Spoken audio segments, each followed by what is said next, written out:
Thank you very much for joining us this evening. Emily Campbell from the Center for Community Solutions. And if you can tell us a bit about the organization before you get started on your presentation, I'd appreciate it. Thank you. Sure, absolutely. Well, thank you so much for having me here this evening. And as Carla mentioned, I am from the Center for Community Solutions. We are a nonprofit, nonpartisan policy and research think tank. We've been around for over 100 years, headquartered in Cleveland, but also have an office in the state capitol in Columbus. And our mission is to improve health, social, and economic conditions. And part of the way that we do that is by doing things like this to share information about data on poverty that people can use to understand their communities, that organizations can use to make decisions about where to put resources, and neighbors and community members can use to think about problems that they may be seeing and what might be some of the possible solutions to that. So again, I'm Emily Campbell. I'm the Associate Director and Director of Research at Community Solutions, and do spend a lot of my time talking about and thinking about information on poverty. So I'm happy to share some of that information with you here today. I'm going to talk a little bit about poverty in general, focus on some data for the city of Euclid specifically, talk a little bit about how poverty may be different than perhaps some preconceived notions about what poverty is, what it means, who might be living in poverty in our community. And the impact that it has, but hopefully have lots of time for questions or discussion at the end. You know, the benefit of being a small group is that everyone's voices can be heard. And so hopefully hopefully what I share will generate some ideas and generate some discussion at the end. So let me share my screen. Okay, and if you could give me a thumbs up if you can see it. Perfect. That's always a challenge. And let me bring up the chat here, get things organized. Okay. So thinking about poverty in our community, last fall, new data came out from the US Census Bureau that provided information about what poverty looked like in the country pre-pandemic. And we were disappointed to see that Cleveland had reached the top spot as being the poorest large city in the United States. We're defining large cities as those with populations over 300 or 350,000 people. You can see there the 1 year changes. For years, Cleveland had been number 2, just behind Detroit. But what had happened between 2018 and 2019 is that things had gotten better for a lot of people in Detroit. In Cleveland, they had gotten a little bit better, but not quite as much.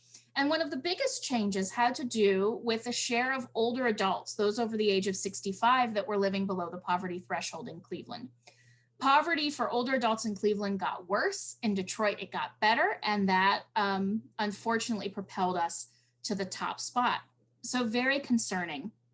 Another thing that I wanted to point out is that in 2018, Cleveland was the only large city in the country that where more than half of children were living below poverty. Now things got a little bit better between 2018 and 2019, but still we are living in a community that is a high poverty community, something that many of us have just sort of gotten used to, but it doesn't have to be this way, and it's not this way in a lot of other parts of the country. Here on this map, you can see the red dots, which represent those 10 poorest large cities in the United States. And when you put them in a map, you immediately notice that there's one out there in California, it's Fresno.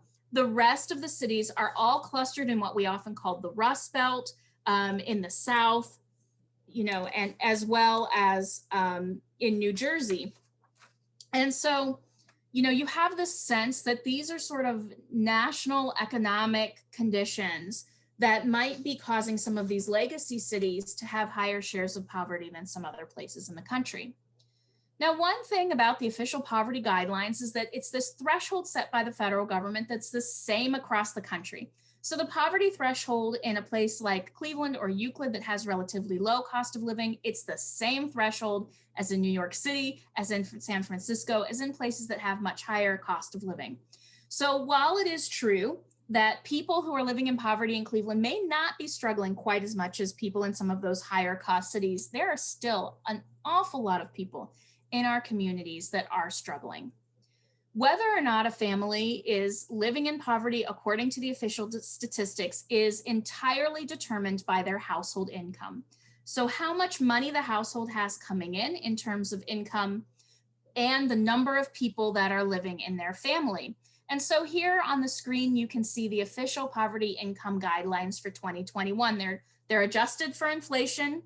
It's a measure that was developed over 50 years ago. It was based on the cost of a basket of food. And at that time, food made up about a third of the costs, made up about a third of the cost of food, or all the costs of low-income families. Today, that's no longer the case. Food is a much smaller amount of low-income families' amount that they have to pay. Housing makes up a much larger share. Health insurance makes up a much larger share. And so there's widespread agreement that these poverty thresholds don't really reflect what a family might need to get by.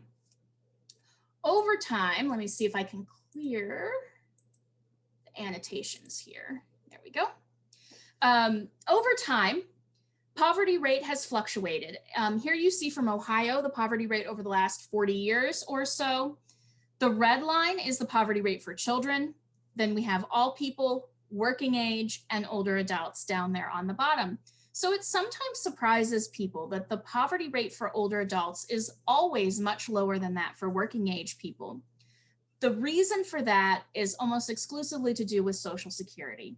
Social Security counts as income in the poverty statistics, but other things that help families make ends meet, things like Medicaid for health coverage, SNAP and food stamps to help with food, those things don't count in the official poverty statistics.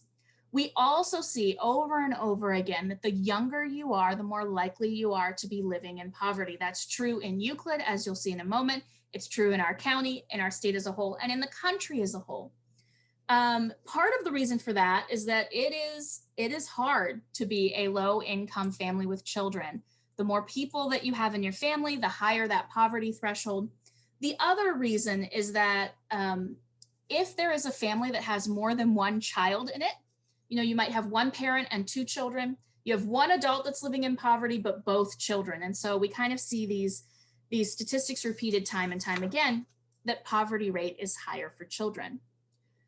So I want to talk a little bit about who is poor in Euclid, looking at the latest statistics that we have available.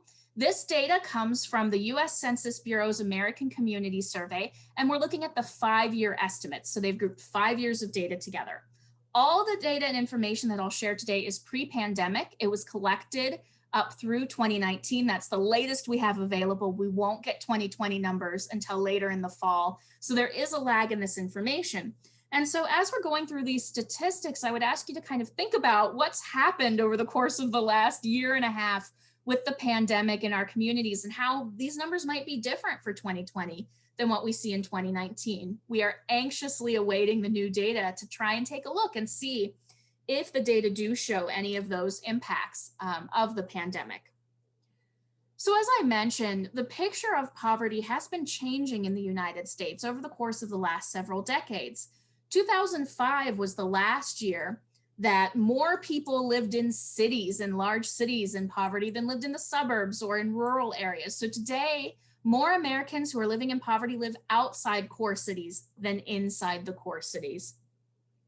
We're also seeing that in Ohio, in total, more people who are white live in poverty than people who are Black. In total, Ohio, once you leave Cuyahoga County, it's quite a white, heavily white state. And so poverty rates for people of color, and especially Black residents and African Americans, are much higher than white poverty rate. But in total numbers, more white people in Ohio are living in poverty than Black people. And as I mentioned, many, many children who are living below the poverty threshold through, of course, no fault of their own. It has to do with their family circumstances. So that data from 2019 showed that there are over 10,000 Euclid residents living below the poverty threshold. It's about 1 in 5, or a little over 1 out of every 5 residents, or 21.8%. So we took those 10,152 people and did a little math. And if the entire population of Euclid residents living in poverty were represented by 100 people, this is how they would break down. First, we look at gender. 39 of the poor people of our 100 people living in poverty are male, 61 are female. This is different than what we see in some other communities. It's more heavily female than what we see. We often see that more women than men are living in poverty, but even more in Euclid than in some other communities that we've taken a look at. In your community, 32 of our 100 people would be children under the age of 18. 55 fall into that working age between 18 and 64, and 13 are older adults over the age of 65. Again, in Euclid and across the state, the younger you are, the more likely you are to be living in poverty. This chart shows poverty rates, so the share of people in each age group that are below those poverty thresholds in 2019. And you can see as we go up in age, the blue bars step down, so that more than 1/3 of children under the age of 5 in Euclid lived in poverty, compared to 17% of those ages 65 and older. If the entire population of residents living in poverty in Euclid were represented by 100 people, 20 of those people are white, 77 are Black or African American, 3 are another race or 2 or more races, and 3 of our 100 people are Hispanic or Latinx, which can be any race. There are some disparities in Euclid, some racial disparities that we see in the data, but actually they're a little less severe than what we see in the city of Cleveland and Cuyahoga County overall, and in some other communities across the state. So this is a little bit of a complex chart. Let me walk you through it.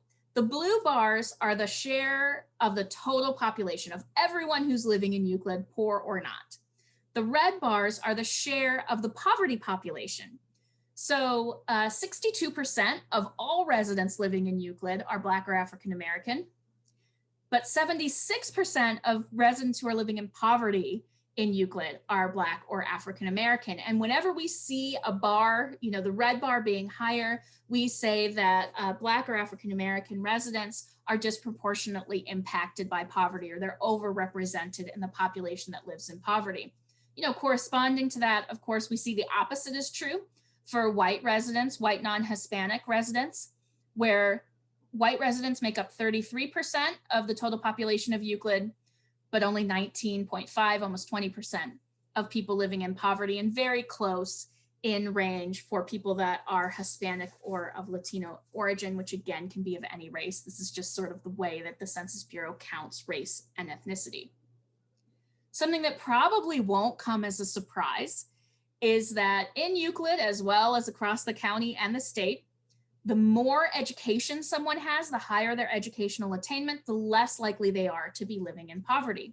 So only 6% of people in Euclid that have a bachelor's degree or higher are living below poverty, but 34% of people who have less than a high school education or did not finish high school. Poverty and work are very closely tied together. People who are working are far less likely to be living in poverty. Poverty is based on earnings. If you're earning more, you won't be in poverty. But there are many, many people that work full-time for the full year and still are below that poverty threshold, something that we will explore a little bit more. One of the things that I like to talk about is the sort of myth of the undeserving poor. So things are really changing when we discuss hardship, when we discuss poverty. I think the pandemic has accelerated some of those trends with the understanding about how close all of us are to the edge of really struggling and needing some assistance. But there's this myth that if you just work hard, you will not be in poverty, and that people that are living in poverty are there because of choice. Now, of course, children are left out of that. Children don't choose to be poor. No child chooses to be born into a poor family. But when something happens around when people turn 20, 24 years old, where we make this assumption that if you just work hard enough, you won't be poor. Well, the data shows us something different. We're going to go back again and look at our 100 people living in poverty in Euclid. 32 of them are children. So, we can't expect them to work more. 13 of them are older adults over the age of 65. And while many older adults continue to work and be in the labor force, the expectation is that the oldest people in our community cannot be asked to earn more. So you've already taken out people at the lower and upper end of the age bracket. 19 of the people living in poverty in Euclid are working age and worked at least part of the time for at least part of the year, but they did not earn enough for their families to be above that poverty threshold. The rest are often who are considered the lazy poor, but many had a good reason for not working. 16 of the people are ill or disabled. Again, many people who are disabled do work, but these are people who said that they were not able to work because of their illness or disability. 10 more are taking care of home or family, so caring for an older loved one, for a child. I expect that we will probably see these numbers grow in 2020 because of the pandemic with all the disruption with childcare and school schedules. 4 of our adults are going to school and explain that they are not working because they are going to school. 2 are under the age of 65, but said that they retired early. 2 of our people could not find work. So they spent the whole year unemployed, actively looking for work, but weren't able to find something. And so what we have left is just 2 people. We have 2 people out of our 100 that are within that working age and don't have another really valid reason to not be working. The other 98 people certainly need help, which most often comes from charity, from philanthropy, from nonprofits, from places like the food bank, from the library, from neighbors helping them out. And what we see is that poverty is not enough to be getting by. Looking at some additional data about how much a single person would need to earn to get by in Euclid. If that single person works full-time for the full year, so 52 weeks a year, 40 hours a week, earning Ohio's minimum wage of $8.80 an hour, they would earn $18,000, which is above the single person poverty threshold of $12,000. Now, I don't know about you, but I cannot imagine trying to live on about $1,000 a month. Your entire income, this is $1,000 a month before taxes, would be eaten up just in rent or mortgage or your housing costs, leaving very little left. So recognizing that those poverty thresholds are outdated and don't reflect what people need to get by, MIT has developed the living wage calculator, and they've estimated that a single person living in Cuyahoga County would need more than $22,000 a year. So almost twice that poverty threshold for them in order to be able to get by without help from friends or family, from digging into savings, or from charity and philanthropy.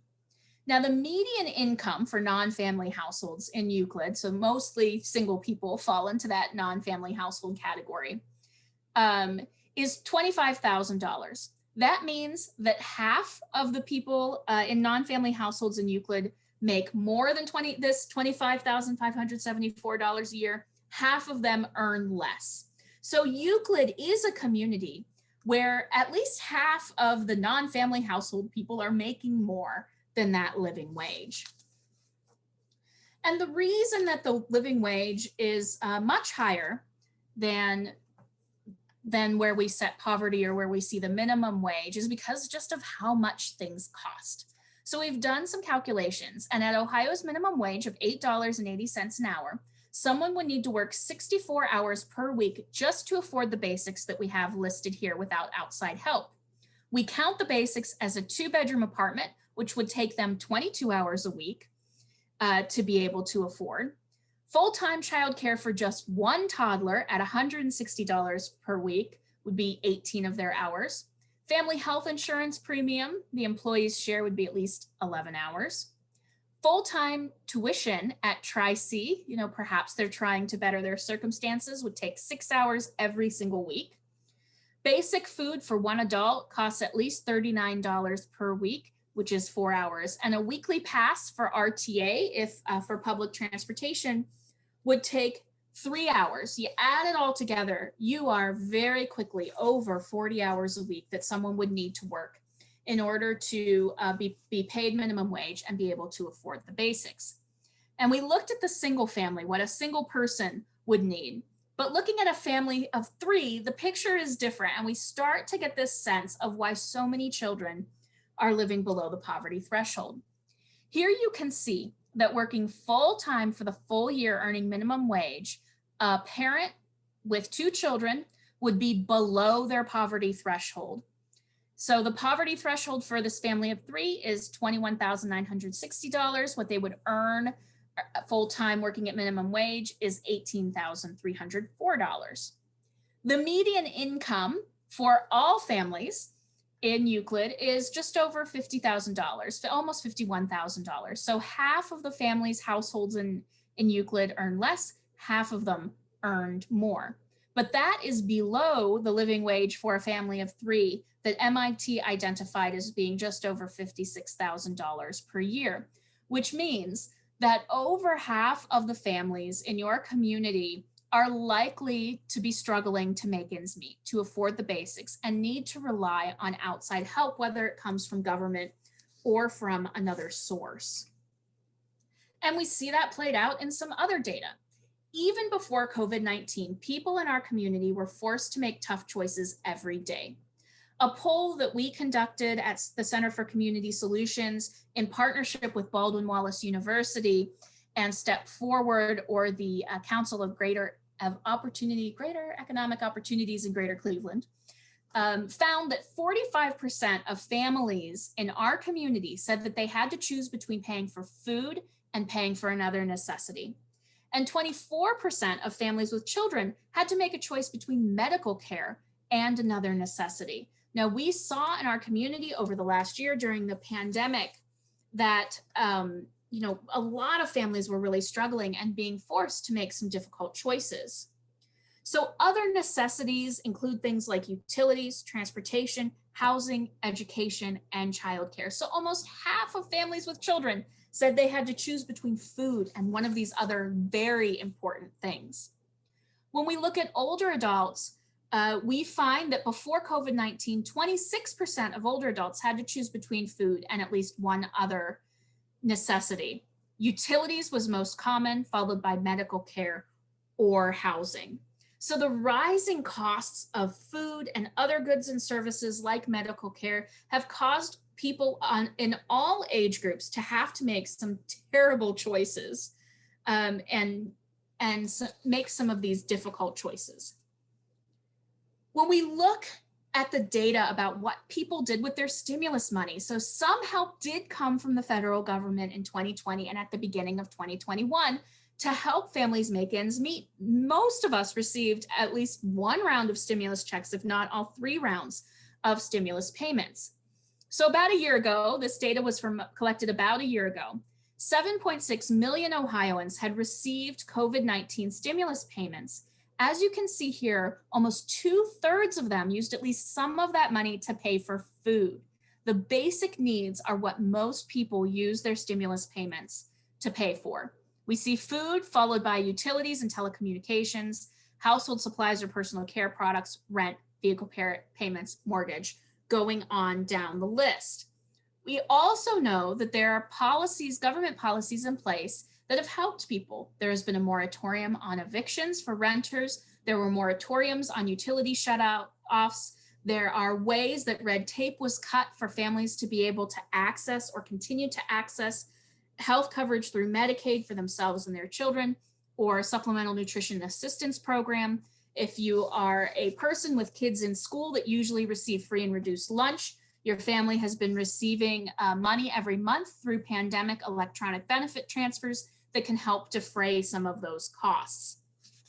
So we see that there are a lot of people in Ohio that are using the extra money that they got to pay for their basic necessities. I want to shift gears a little bit here and talk about some of the impacts that poverty have on people.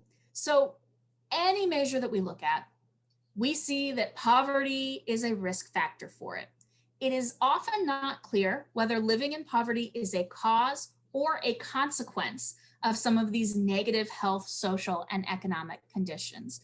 If we line things up looking from infant mortality all the way up to premature death, more likely to be living with a disability. People who are living in poverty are more likely to be living with a disability, and people with disabilities are more likely to be living in poverty.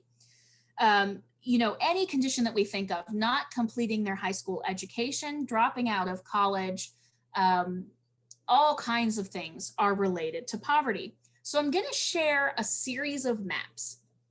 The first one that you'll see here is Cuyahoga County. Euclid is, you can see the outlines of the different municipalities, and Euclid is of course up there. I probably should have labeled it. But this is the percent of people who are living below poverty. The darker the red, the greater the share of people who are living in poverty. So Cleveland, you can see there lots of red. And as you sort of move out into the outer suburbs, you get a lighter and lighter color. Now, I ask you to kind of keep this map in mind as we flip through another series of mostly red maps to take a look at some additional data. A year or two ago, one of my brilliant colleagues, Kate Warren, did some research looking at life expectancy by neighborhood or census tract within Cuyahoga County.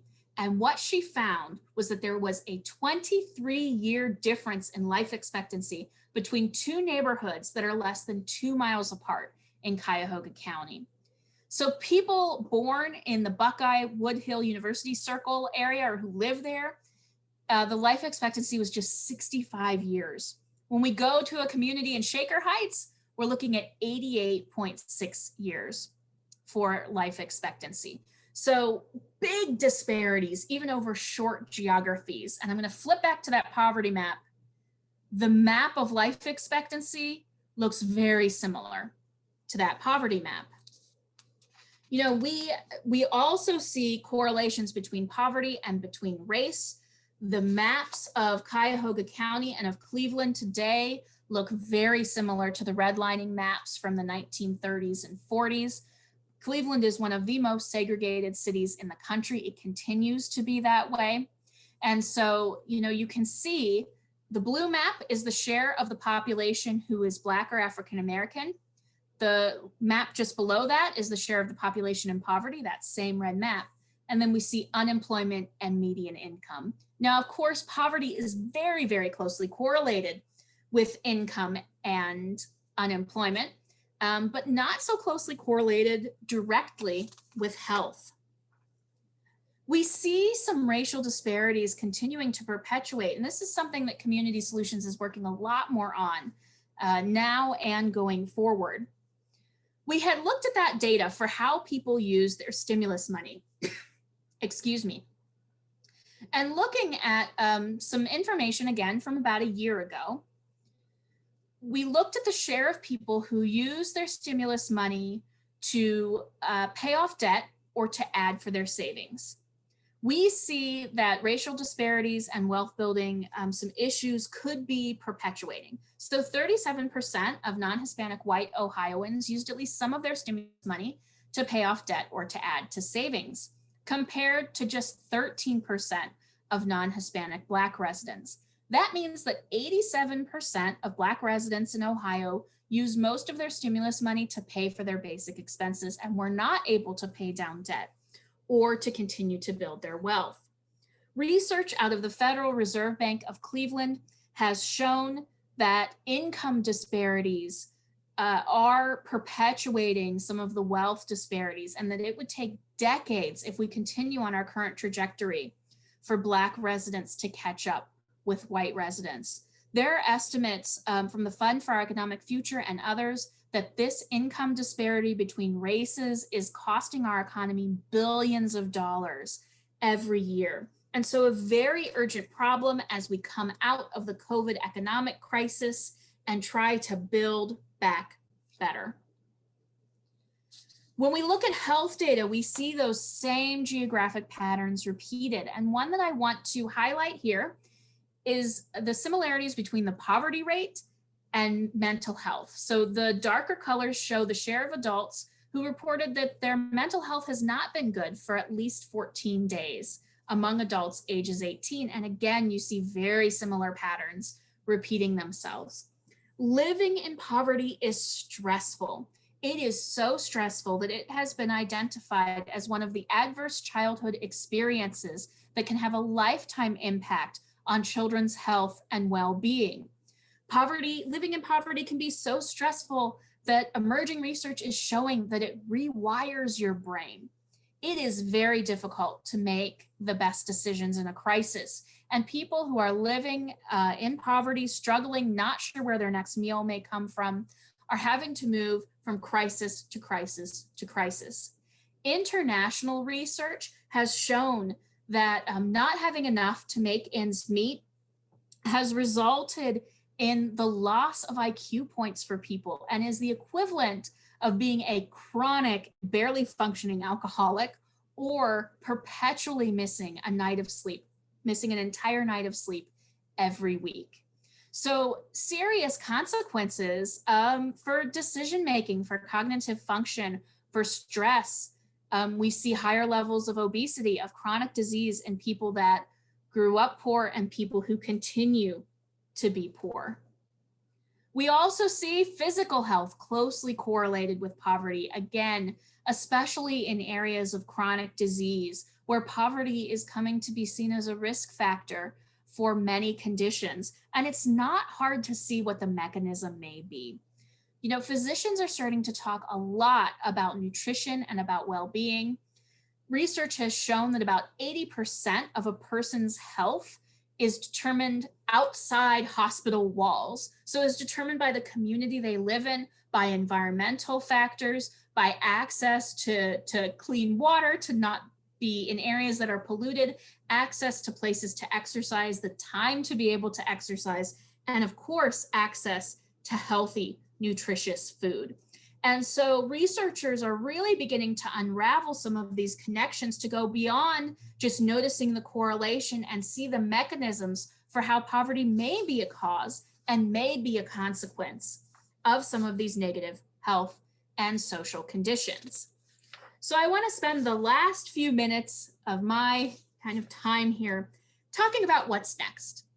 We have all just been through something that we have not been through in our lifetimes, a major global pandemic, a focus on racial equity after the murder of many Black Americans at the hands of police officers. And so, you know, this crisis where we had to social distance, where a lot of people lost their jobs. And so what comes next for us? Well, we are seeing that the climb out of this COVID crisis recession is looking different than the recovery of previous recessions. And one of the things that we've written about at Community Solutions is the idea of a K-shaped recovery. So this idea that some industries and some people are recovering very quickly while others are being left behind. And when you model that, it looks like a K. You can almost see the K here in the chart. This is data that was collected in February, but I just looked at it today and the same trends continue to be true even today. What we're seeing is that men are more likely to be employed than women. We are hearing a lot about women, especially working mothers, taking themselves out of the labor force. I want to note that in previous recessions, women entering the labor force at higher wages is something that's really driven the recovery. So something that we're particularly concerned about, and concerned about what that means for families and for women in particular. We see that people who aren't parents, that have no children in their family, are more likely to be employed than people with children. I think this speaks to some of the challenges of childcare with schools being closed, which hopefully we'll see these numbers getting better over the course of the next year once school starts and things are a little bit back to normal in the education space. We see that people at higher levels of education are more likely to be employed, much more likely than people who only have a high school diploma or a GED. And we also see that people who were at higher incomes before the pandemic are much more likely to be employed than people who were at lower incomes before the pandemic. So some of this is what we typically see in recovery periods. But we know that people in typically white collar jobs who were able to work remotely from their computer, just like I'm doing right now, work from their homes, were more likely to be able to keep their jobs, and people who were working lower wage jobs were more likely to be laid off, to be furloughed, or to have their hours cut. And so it is a real challenge as we continue to move through our economic recovery, and something that Community Solutions will continue to focus on. But there has been some help that has come, and something that I've been looking at policy that's trying to alleviate poverty for over a decade, almost 2 decades now at Community Solutions. And something really exciting happened earlier this year. Part of the American Rescue Plan Act that was passed in January or February was the enhancement of the child tax credit. And payments will be starting to roll out to families this week. One estimate showed that 92% of Ohio children will benefit from the enhancements of the child tax credit. It's about 9,000 kids in the city of Euclid that are expected to benefit from some of these enhancements, the biggest of which is increasing the child tax credit. So for each child in a family who is age 5 or younger, so babies, toddlers, preschoolers, the family can receive a tax credit of $3,600 per year, which breaks out to $300 per month if they get the max credit. Each child ages 6 to 17, so school-aged children and teens, the family will receive $3,000 per year, or $250 per month. Now, they've done something really interesting, which is for the last 6 months of 2021, you can get your child tax credit payment as an advance payment. So checks coming to people either through direct deposit or through actual checks. And as I mentioned, they will begin to roll out this week. So if you have 2 children that are aged 5 and younger, so maybe a baby and a preschooler, the family can receive $600 per month. I have a preschooler and a school-age child, so my family, if we received the maximum amount, would receive $550 per month. This money comes with no strings attached. It is money that is deposited into families' accounts that they can use for anything, and it is the same for 1 or 2 parent families. It is the first time in recent memory that this level of assistance for families with children has not been tied to the work activities of the parent. Up to this point, what the parents do really influences the amount of assistance that a family can receive, but this money is tied to children and targeted to many children and many families who are struggling. So to give a sense of what $3,000 per year might mean, it's the equivalent of a raise of almost $1.50 if someone is working full time. It's the equivalent of working an extra 6.5 hours per week for the whole year at minimum wage. It's double the estimated cost to feed 1 child and almost half of the fair market rent on a 1-bedroom apartment, or 2 semesters of full-time credit tuition at Tri-C. This money can be used for families for whatever they need, but it expires at the end of 2021. So it is only good for this year. And with that, I will stop. That's the end of my presentation. I do see a question in the chat that I'll address right now, and then see if others have questions, thoughts, or I'd love to hear things that may have stood out to you as we were going through the information. So the question from Casey, mentioned education. Can you tell if our public schools are helping to address the poverty issue?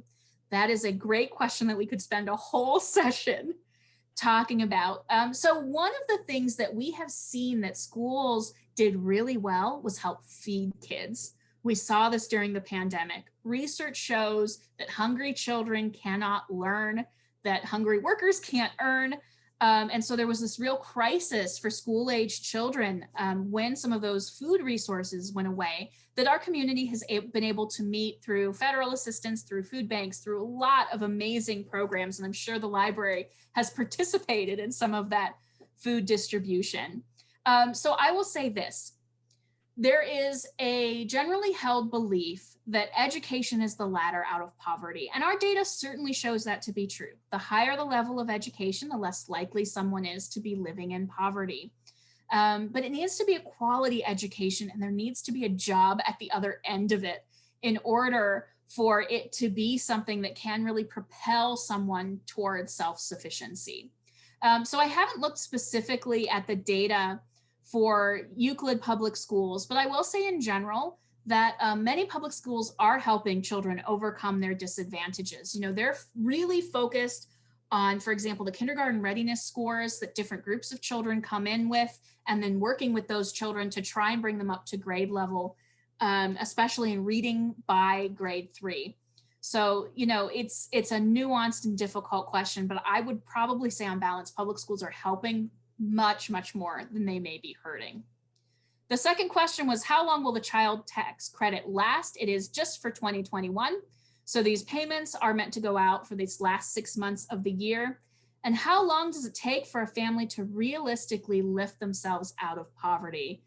That, again, is a challenging question. It usually takes a long time, because typically in order to move up in the income brackets to what you'd need to move from poverty to self-sufficiency, someone would need some additional training or education to kind of be on that career path, and that certainly takes time. But what I can say is that the estimates is that these child tax credits can have the effect of lifting over 10,000 children in the city of Cleveland above the poverty threshold. So it can be immediate impact, especially for those families who might be close to that threshold and just need a little bit of extra help in order to get by. Okay, so a question from Deanna. What inspired our campaign, and what initiatives did you have to take to make it go public? So, you know, I am very fortunate to work for a think tank where it is my job to think about community problems, what might be some of the solutions, and to look at that. Our organization is over 100 years old.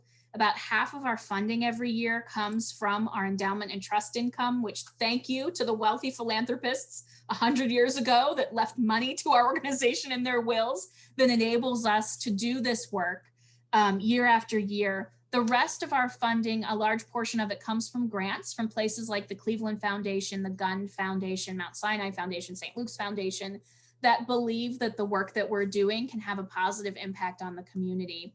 And one of our taglines several years ago was that we help the people who help people. So while we don't provide any direct service, we're not directly feeding anyone, we're not directly putting a roof over anyone's head, we work with many, many of the nonprofit and other service organizations and governments that are doing that work every single day. So, you know, Community Solutions has some resources, and we're able to publish, you know, what we like in some ways, and work closely with media, with social media, and with government, and groups like the library to try and get the word out about some of this information. Okay, Carla has a question. Is universal basic income effective? So if you look at other countries, yes, it appears that universal basic income does bring everyone up to a basic level of income. And when you look at the child tax credit and how it's structured, it does appear to be kind of baby steps moving toward that idea of universal basic income. You know, I think there are a lot of debates. I haven't heard as much lately about the $15 an hour minimum wage debate and making some of those changes. But there is a growing sense that there are a lot of people who are working and working hard and just not able to make ends meet. And that there need to be some fundamental changes in order to sort of change that story. You know, we're hearing a lot about the sort of second war on poverty. The original war on poverty, Lyndon Johnson in the 1960s, was highly effective, especially at reducing poverty among older adults, to the point where we see that age group having some of the lowest poverty rates. You know, when you think about Social Security, the reason that we see older adults with such a low poverty rate compared to other ages is because we have this government program that provides people who have been able to pay into it a certain level of income that they can count on regardless of their family circumstances. I just remember when my father retired a couple months after, he said it was the first time that it doesn't matter what happens to him, he'll still get a paycheck. Because before that, if he had gotten sick and had to quit his job, he wouldn't have continued to get the paycheck, but where his health really didn't matter. So, we'll see. Universal basic income is certainly one way to get money in people's pockets, but has other economic consequences. A question from Casey, and thank you, keep them coming. We'll just get through, right, as many as we can. What can the average person do to address poverty? It's so frustrating to know that so many people in our community are suffering. It seems as if the real answers must come from much higher up, such as free college tuition or basic income, etc. Yeah, so, one of the things that we talk about at Community Solutions is the power of public policy. So the Supplemental Nutrition Assistance Program, SNAP, formerly called food stamps, feeds many, many, many, order of magnitude, more people than the Cleveland Food Bank feeds every year. And the Cleveland Food Bank fully acknowledges this and are very close partners in some of our efforts to try and improve that program. What we also see is most of the resources to address poverty, the only place that has deep enough pockets is government in order to really address poverty. But there are a lot of things that average persons or individuals can do to try and address these issues. Of course, money is one of them.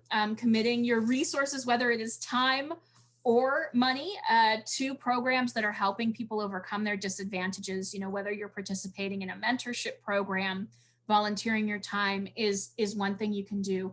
But I really think that one of the things that is important, an important component to change this situation and change us from being a high poverty community is having some sympathy and some empathy.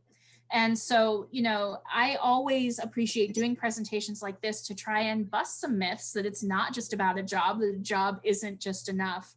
But being able to understand that there are lots of people in the community struggling, that you might not recognize them right away, that perhaps somebody that you work with may have a lot going on in their lives, and giving each other some grace and some help.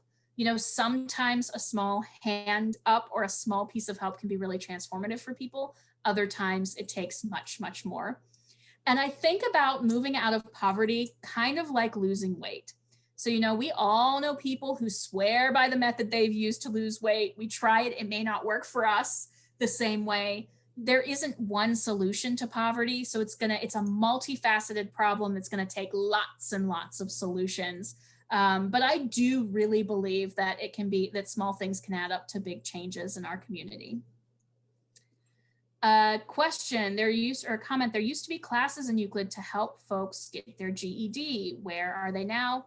And Carla answers, the Shore Cultural Center had a class pre-pandemic, and Euclid Library started to offer classes just before the pandemic. Right, so that is certainly a piece of the pie, is basically meeting people where they are and helping them take that next step to try and move themselves and their families forward. All right, the questions have slowed down coming in the chat. I have a question that I'll just throw out there. So part of what you do is look at specific policies for different cities and states. Is that correct? Is there any city or state that has done a really great job of lifting their residents out of poverty? Yeah, that's a great question. One of my areas of research has to do with the benefit cliff, which again could be a whole hour webinar, but it's this idea that at certain points on the path from poverty to self-sufficiency, if you earn just $1 too much, you'll lose a public benefit that could be worth hundreds of dollars a month to your family. And so there are certainly places that have done much better than Ohio in addressing some of those things, of kind of trying to make the public benefit systems work better for people who are on that journey from poverty to self-sufficiency. Florida has done some really interesting, innovative things. Colorado has been a forerunner in some of this work, and Ohio has just implemented, a few pilot programs that may bear fruit. So those are some places that I would certainly point to. Looking across several states, so many of the places that have a higher minimum wage have lower rates of poverty. Again, income and poverty are like directly tied together. And so that makes sense. Unfortunately, many of the places that have raised their minimum wage are places where cost of living is really high. So they aren't helping so much with that kind of day-to-day making ends meet. type of things. But really, poverty comes down to the economic opportunity that's available within a community. How many jobs are there that people are able to obtain that pay living wages that enable them to be above those poverty thresholds? And we all know the Cleveland area's economy has kind of been a little hungover for several decades. You know, each recession that has hit, our economy has barely fully recovered, maybe not even recovered before the next recession hits. And so it is a real challenge in our community to deal with.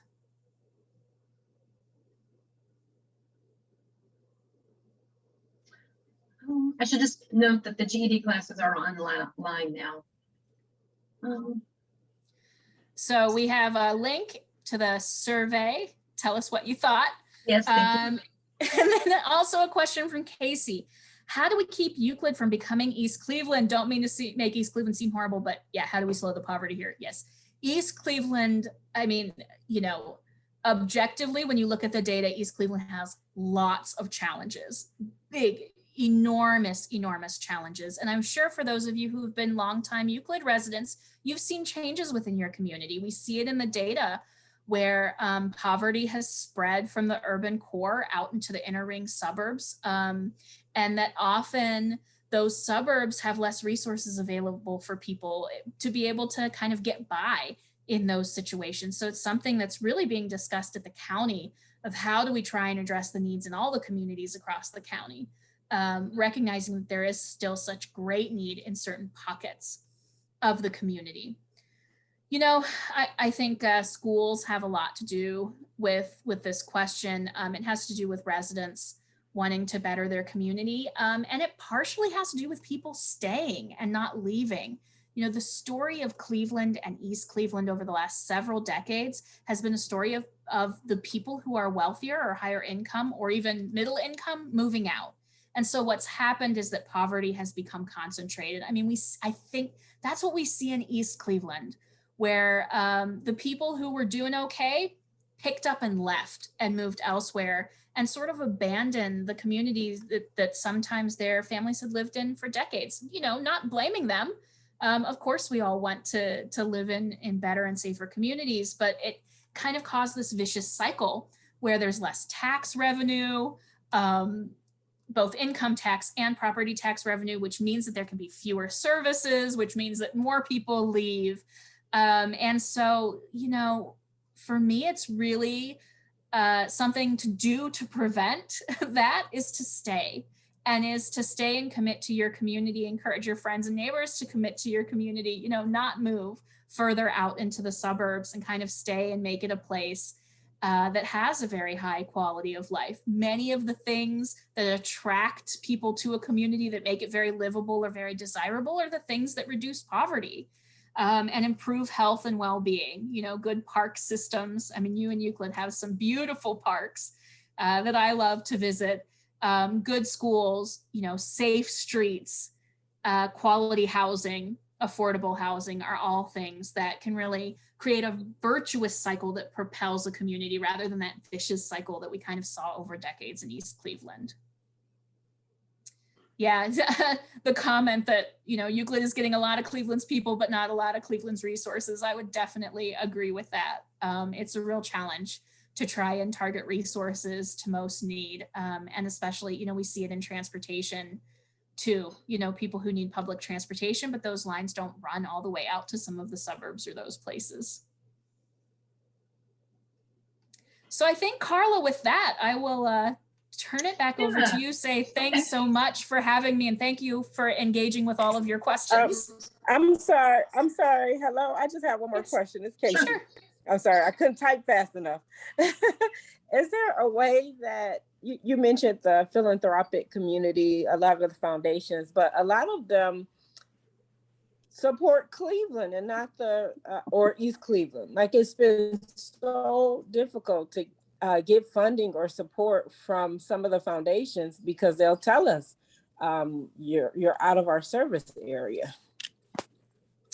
Yeah, you know, it's really about partnerships and building the partnerships. And I think one of the strategies that seems to be working, especially in the education space, is kind of the inner ring suburbs or several suburbs banding together to kind of try to do things together. But a lot of the foundations have essentially adopted different neighborhoods in Cleveland, and that's where they're going to fund.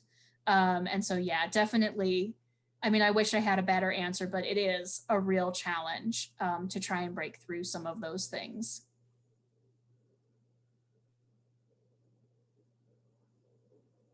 Well, if there aren't any other questions, there's a couple minutes. If anyone else wants to throw anything out there, there's still a couple minutes to do that.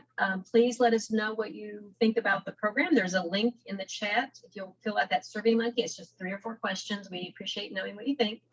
And I do want to thank you so much, Emily, for coming out. It's such a lot of information, and it really, I think, helps to see the big picture, and I think that's, really where the benefit is.